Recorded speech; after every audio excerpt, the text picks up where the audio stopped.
Donc, comme vous pouvez voir ici, vous voyez les canneberges. C'est une préparation mangue canneberge que finalement, c'est des fruits congelés. Là-dedans, j'ai 2 kilos de mangue et 1 kilo de canneberge. Je mets 1 tasse de sucre par kilo de fruits. Donc, finalement, j'ai 3 kilos de fruits, donc 3 kilos 3 tasses de sucre. Et je rajoute 2 cuillerées à soupe de fécule de maïs par kilo de fruits. Donc, j'ai 3 kilos de fruits. Je mets 6 cuillerées à soupe de fécule de maïs. Puis je mets tout ça quand c'est gelé dans un plat style comme ça, ou plus gros, là. Puis je laisse se fondre au frigo pendant 2 jours.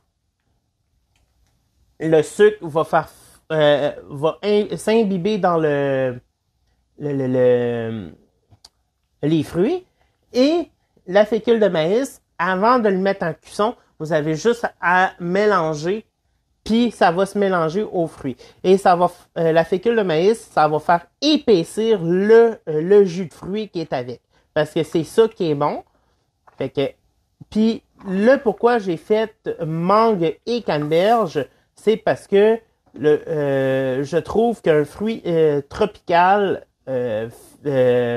fonctionne extrêmement bien avec la canneberge. Fait que c'est pour ça que j'ai mis canneberge et mangue. Vous pouvez faire pomme et canneberge aussi. Finalement, c'est vraiment à votre choix. Vous mettez les fruits que vous voulez et vous respectez tout simplement 1 tasse par kilo de fruits, de sucre et 2 cuillerées à soupe de fécule de maïs par kilo de fruits. Donc, tout simplement, ça ressemble à ceci. Il me manque encore un peu de cuisson. Donc, je vais les laisser cuire encore un certain temps. Ensuite, quand on fait des tartes, c'est toujours mieux de préparer notre préparation d'avance. Donc, idéalement, j'aurais fallu que je fasse ma préparation après-midi et que je monte mes tartes ce soir. Quand que ma préparation va être froide. Parce que ça évite que nos tartes débordent. Quand la préparation est froide et la pâte à tarte est froide, ben ça bouille moins. Fait que ça nous permet d'éviter que ça déborde dans notre four. Ici, j'ai ma préparation bleuet et quelques mûres. Même principe. Ici, présentement, j'ai 2 kilos. C'est ça? C'est 2 kilos et demi de fruits. J'avais un demi-kilo de mûres puis 2 kilos de bleuets. Donc, c'est ça. Ici, j'ai finalement mis 2 tasses et demie de sucre et 5 cuillerées à soupe de fécule de maïs. Donc, vous pouvez déjà voir que le liquide commence déjà à épaissir. Donc, tout simplement. Puis, si vous voulez, comme je sais que beaucoup de monde, quand ils font, par exemple, aux pommes, ils peuvent rajouter de la cannelle. Ben, vous rajoutez les épices que vous voulez dans vos fruits.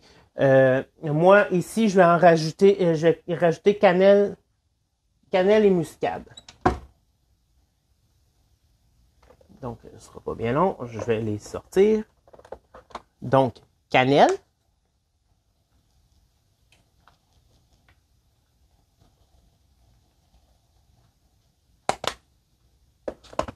Et muscade.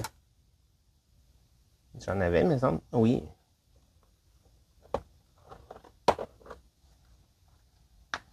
Et muscade. Et voilà. Tout simplement. Ah oui. Rajoutez toujours une pincée de sel dans vos préparations. Ça rehausse les saveurs. Tout simplement. La pincée de sel, je l'avais déjà mis. Dans tout.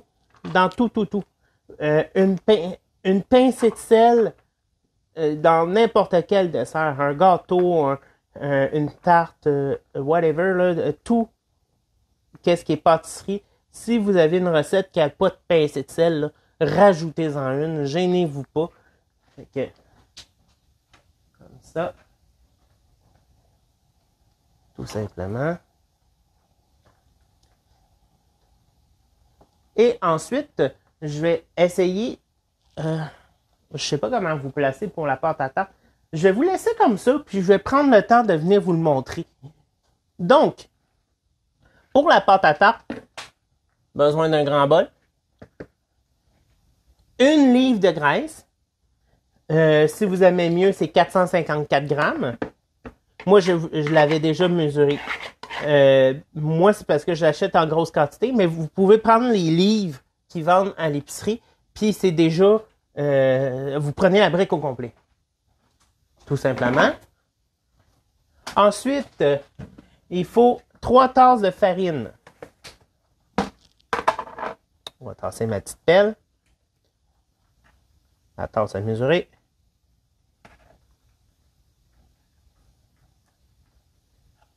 Une. 2. 3.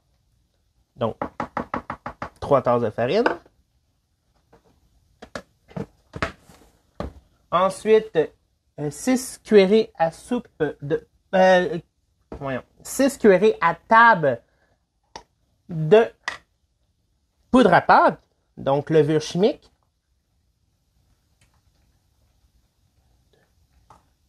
3, 4, 5, 6. Tout simplement.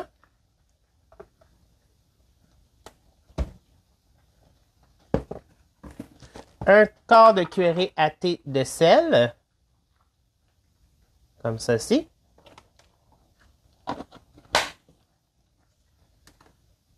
Une demi-cuillerée à thé de soda à pâtre, de la petite vache ici au Québec, ou de la bicarbonate de soude.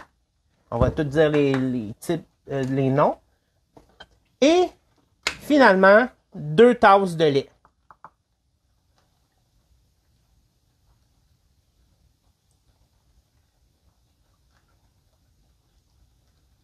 Il y en a qui prennent le temps de faire la graisse avec la farine. Il y a plusieurs façons de le faire. Moi, tandis que c'est une recette que c'est ma grand-mère qui faisait, elle mettait tout puis elle mélangeait. Fait que je la fais de la même façon qu'elle fait. Donc, j'ai mis tout, puis je mélange. Inquiétez-vous pas, quand que je vais être prêt, je vais aller vous le montrer qu'est-ce que ça donne au final.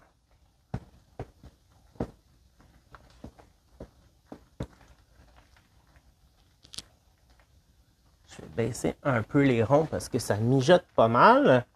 Faut toujours garder quand même une œil parce qu'il y a beaucoup de sucre dans les fruits.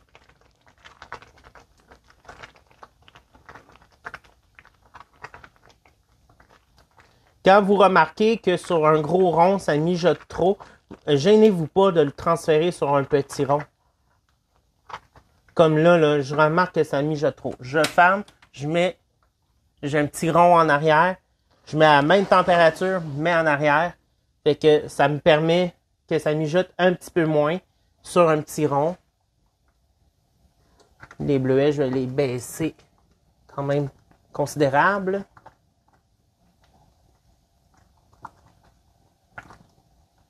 Fait que aujourd'hui, je fais 3 tartes, 2 au bleuet, puis une mangue canneberge. Parce que mangue canneberge, c'est plus pour moi puis mon copain. Puis bleuet, c'est pour pas mal toute ma famille. Fait que... Parce que on s'entend que c'est pas tout le monde qui aime les mêmes sortes de tartes. C'est pas tout le monde qui aime les mêmes fruits. Ma mère est pas super forte sur les mangues. Fait que pour ça que je la force pas à manger des tartes qu'elle traite moins. Quand on fait une pâte à tarte, faut pas avoir peur de se salir les doigts. Je vais juste prendre le temps d'enlever ma bague. Puis ma montre.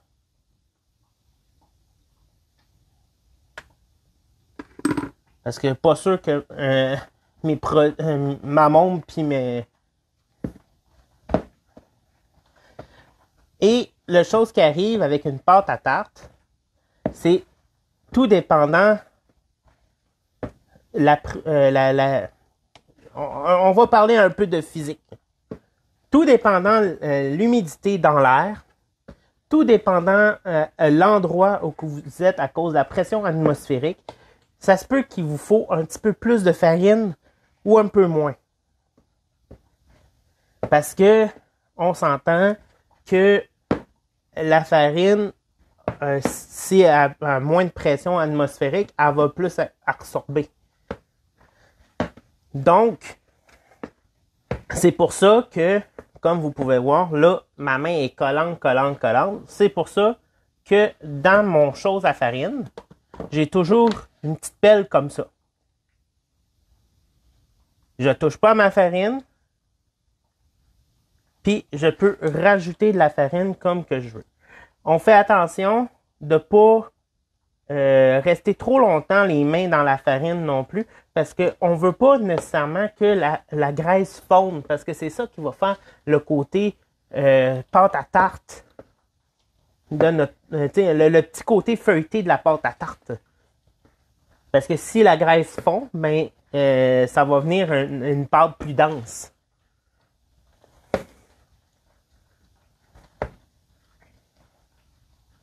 Et on s'entend qu'on va rechercher toute la pâte qu'on a dans la main. Tout simplement.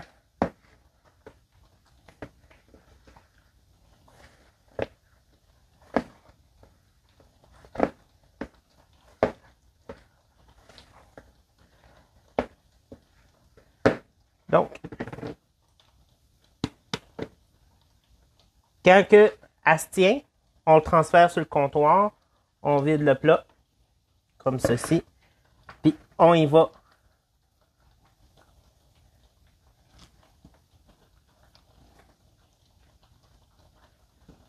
C'est normal que ça colle un peu sur le comptoir, c'est pas grave.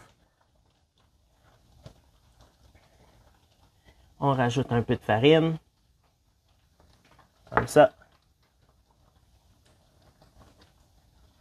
On tourne le bord, comme ça. On y va graduel avec la farine, parce que si on en met trop, la pâte va venir dure. Puis, quand vous mettez de la farine sur votre plan de travail, si vous en avez trop, comme que je pense que j'ai fait présentement, je la garde pour quand que je vais rouler tout à l'heure. Hein?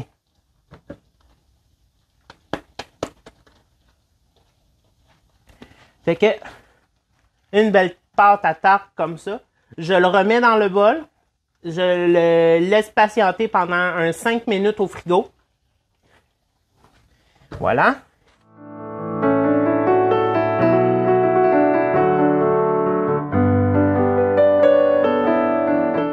Donc, on commence, on prend une petite boule, on la met droite, on met de la farine des deux bords, comme ça, et on ne se gêne pas de mettre de la farine sur notre rouleau. Là, je vais tasser ça ici, et on commence. Tout simplement, un peu d'un bord.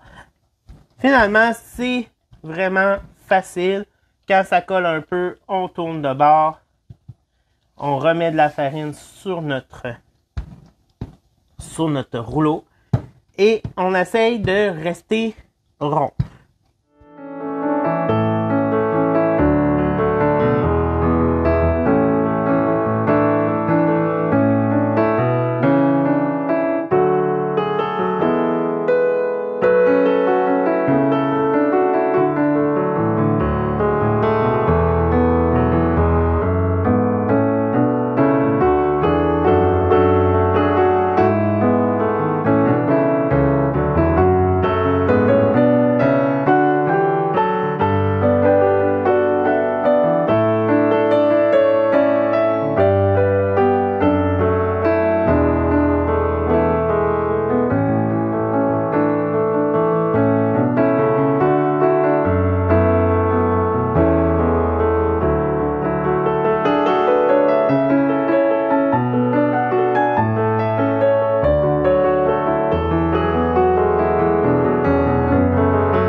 commencer par les mangues.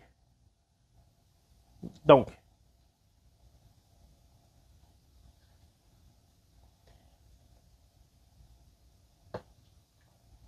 la chose qu'on peut faire, c'est préparer les tartes comme ça, avec le couvert.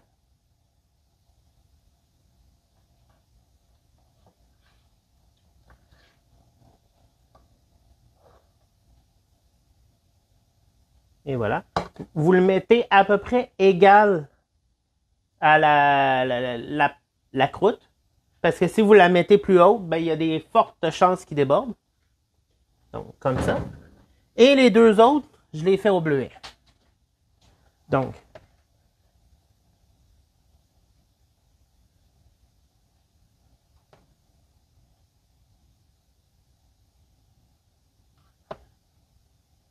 oui, c'est liquide. Mais c'est ça. Nous, on aime ça plus liquide. Si vous voulez plus épaissi, ben finalement, vous rajoutez de la fécule de maïs dans vos fruits. Puis vous allez voir, quand ça va refroidir, ça va figer aussi.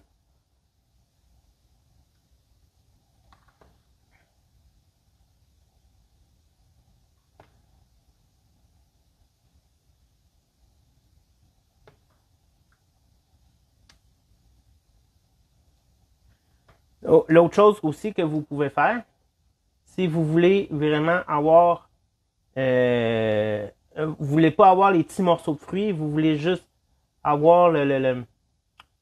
Non, je vais faire ça de même, là. C'est parce qu'il y avait un petit bout de bois. Finalement, si vous voulez avoir pas de morceaux de fruits dedans, passez le pied mélangeur ou passez-le à l'estrochef, puis la consistance des fruits va faire épaissir le bouillon aussi. Donc, comme ceci. Celui-là, je vais l'envoyer ici.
Sur la Dadou Online, on aime les pouces bleus. On aime les commentaires. On répond aux commentaires. Et en plus, si tu t'abonnes, tu vas être notifié pour mes prochaines vidéos. Donc, abonne-toi.